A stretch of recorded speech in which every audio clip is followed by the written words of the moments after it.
And now on the line is Niall Mulligan, the Executive Director of HIV Ireland. Niall, welcome to the programme.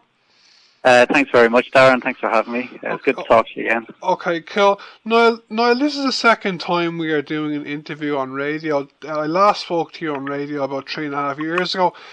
Before we talk about the recent World AIDS Day and the work that you are and have been doing recently, could you give our listeners a reminder for those who don't know of who HIV Ireland are, and tell us a bit about your organisation's history and evolution, please? Yeah, okay, Darren. Well, HIV Ireland was originally called Dublin AIDS Alliance. And Dublin AIDS Alliance was set up back in 1987 as part of a response to the arrival of HIV and AIDS in Ireland. And I suppose, at that point, it really was an alliance of individuals and different groups primarily within Dublin, who were very concerned around the impact that HIV was having within their communities. If we move it on 30 years, we've developed significantly as an organisation, and back in 2015 we decided to change our name from Dublin AIDS Alliance to HIV Ireland. And the main reason behind that was because we knew that HIV was still, a very big issue in Ireland, and yet it seemed to have gone off the radar both publicly and politically. So we thought that if we changed the name to HIV Ireland, we'd really bring a focus back on HIV and the fact that there's new diagnoses per year are increasing, and there's still big issues out there for people living with HIV, even though treatment is hugely has made huge strides in terms of improvements for people's lives. So that's kind of a potted history. I suppose what we do is, you could sum it up, there's kind of 2 or 3 main areas of work that we're involved in. One is in the area of prevention, education and training. So we provide training workshops around HIV, we provide seminars, and we're also involved in prevention work, so sort of like free resources, free condoms, and also trying to lobby for the introduction of PrEP, pre-exposure prophylaxis, into Ireland. And then we're involved in community support, so we work with people living with HIV, we provide counselling, we provide advocacy work for them, certainly in areas like around stigma and discrimination. And we're also involved in a lot of community-based testing. And then we do some work around policy with the government, and that's kind of increasing over the last few years. So yeah, so we do a lot. So we're quite busy. Okay, we can talk maybe a bit more about your organisation in a few minutes, but to move on to talk about World AIDS Day this year, I understand it was celebrated recently. Could you tell me how this year's World AIDS Day compared to last year's in Ireland? Yeah, I think I've worked here now for 5 years, and I think this World AIDS Day in particular was one of the most successful from the point of view of raising awareness around HIV, particularly in relation to issues around HIV in Ireland. What many people may not know is that this World AIDS Day was the 30th anniversary of World AIDS Day. So it was the first World AIDS Day was back in 1988. And World AIDS Day itself is very much a day for people to mark where we've come in relation to HIV, but also remember individuals who passed away over the years, and to continue to raise concerns, particularly with the government, around issues that exist within Ireland, certainly in relation to HIV, but also globally as well, not to forget that we're part of a wider global HIV epidemic. So this year there was a lot of events going on. Probably from our point of view, from HIV Ireland's point of view, our 2 main kind of events were we launched a Fire Asks leaflet of the government in the AV room on the Wednesday before World AIDS Day. And then on the Thursday night, in conjunction with GCN, we hosted panelist interview and professor gay community news. Okay. Sorry. And you kind of get used to these phrases. You think everybody knows them. But so GCN, the Gay Community News, and ourselves hosted an interview between Panty Bliss and Professor Fiona Mulcahy, who would have been the very first HIV consultant in Ireland back in the 80s. And it was just kind of talking to her about her experiences in the early days, but also the changes that she's seen over the last 30 years in relation to HIV treatment and how HIV is used within Ireland, and also some thoughts around, what's going to happen in the future. So yeah, it was very busy. It was very busy, and there was some good stuff on TV as well and in the media. You mentioned there you launched a leaflet, 5 Asks for Government. I understand that, just to talk about that, you have some big asks of the Taoiseach and Minister for Health, don't you? We do. I mean, I suppose there's kind of like two aspects to that launch.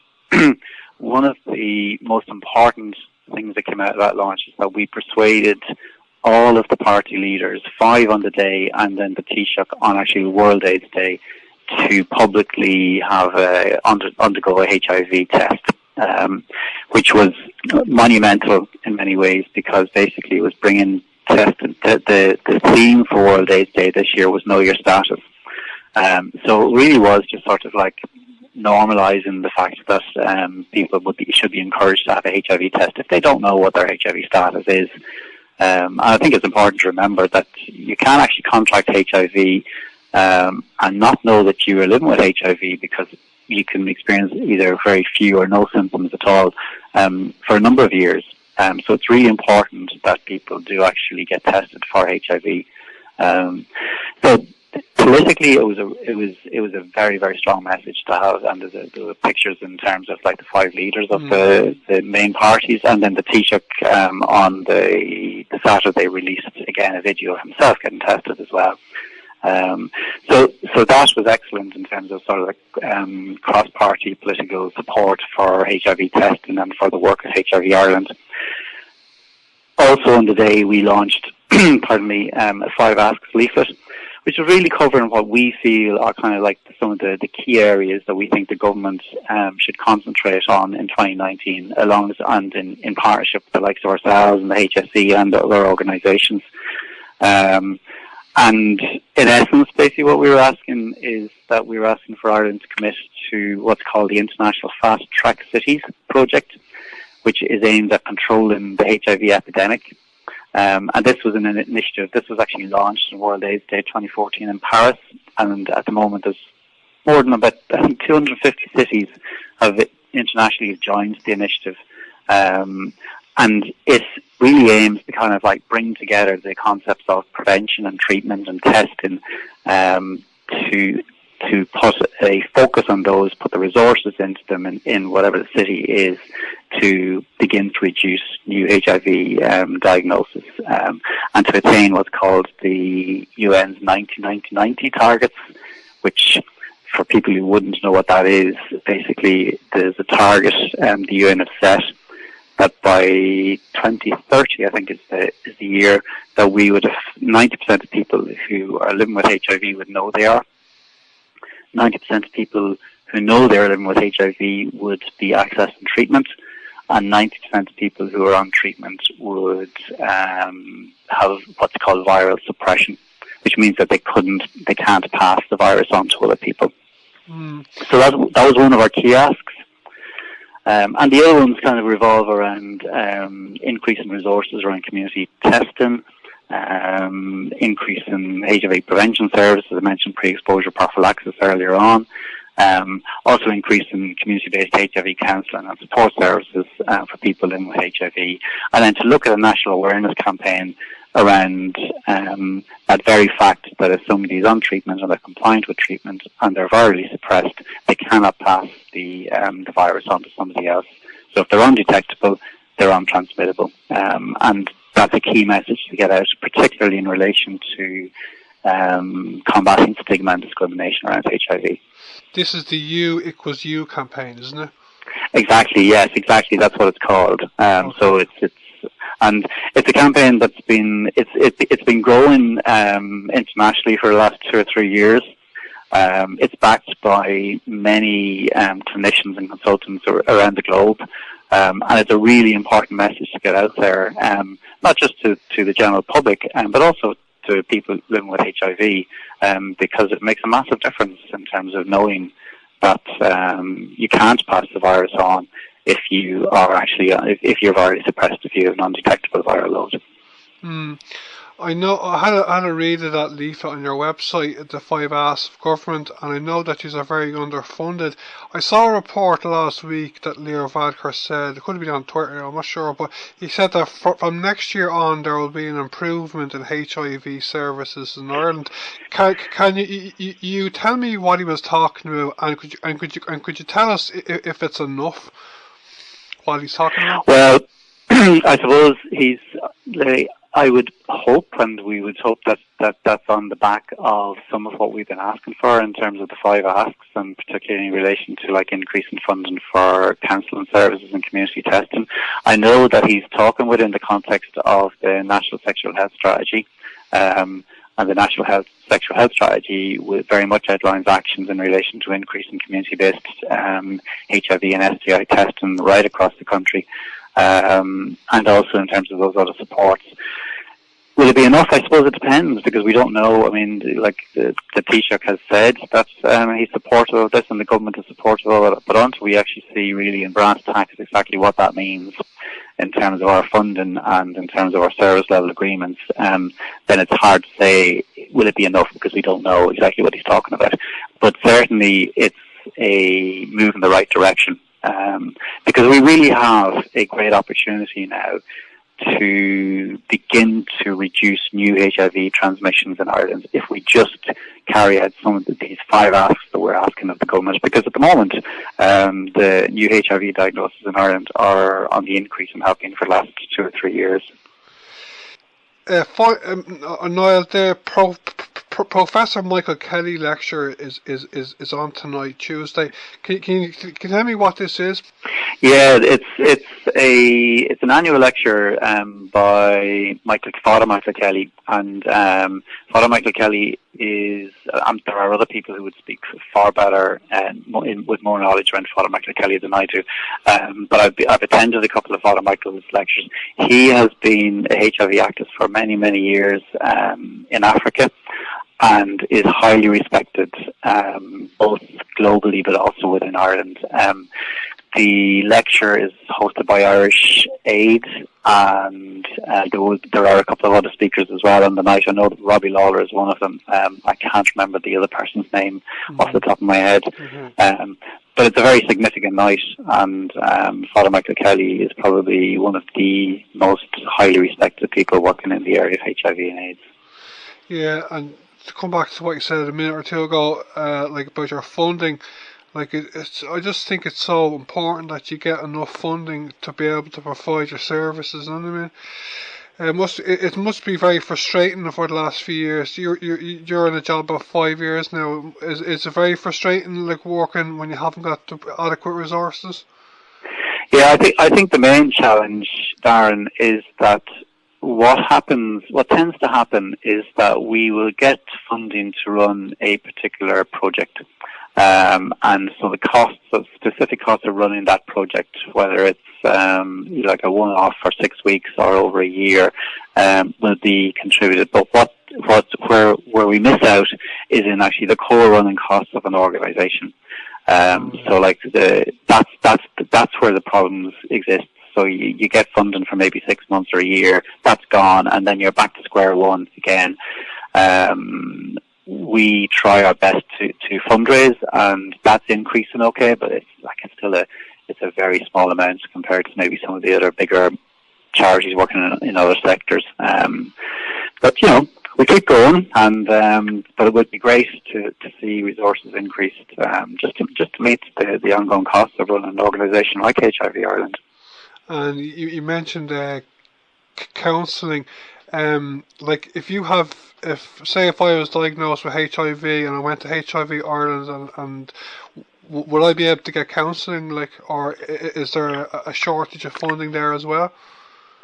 Our counselling service at the moment, we have 2 paid counsellors, and then we're heavily reliant on 3 other volunteer counsellors, and they are all busy. Very busy, so they all have their own kind of workloads.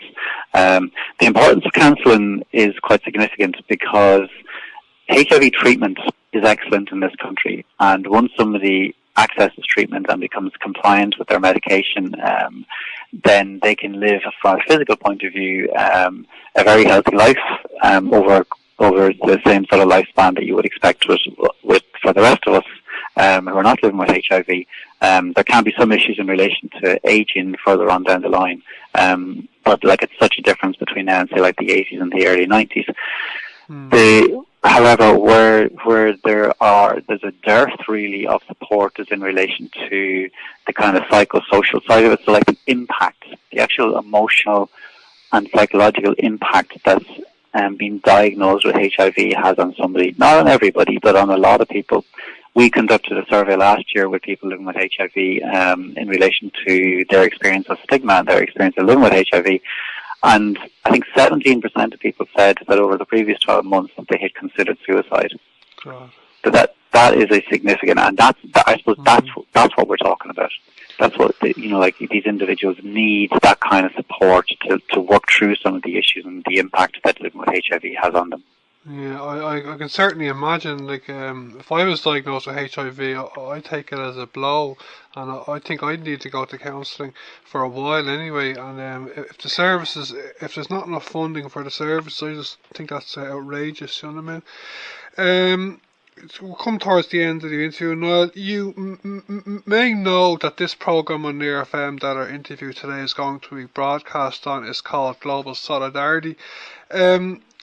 Is there anything else you would like to tell our listeners about the global fight to try to end HIV and AIDS? I suppose like you sometimes become quite cushioned in your own sort of like area, and sort of the eye on the global picture remains sort of a wee bit abstract. But I think some of it probably in terms of when we look at Ireland, and then we do some work across Europe, and we go and talk to some of our colleagues, certainly working, say, within Eastern Europe, or we talk to people from Concern who are working in Sub-Saharan Africa, and the issues there are so stark. And like here, if you get diagnosed with HIV in Ireland, you get free access to treatment, and you will get that treatment. That's not a reality for many, many people living right across the world. So we are, in some regards, in that regard, we are very lucky in this country, whereas globally, people trying to access treatment is a huge issue. Stigma is a huge issue. HIV and the impact on young women and their access into healthcare and into education is a huge issue. So there are many issues out there that we don't necessarily experience in this country, but that we should be very cognizant of, and we should be supportive of in any way we can. I mean, we operate within Europe ourselves. We don't have services there, but we do work on certain networks, and we try our best to help out in any way that we can.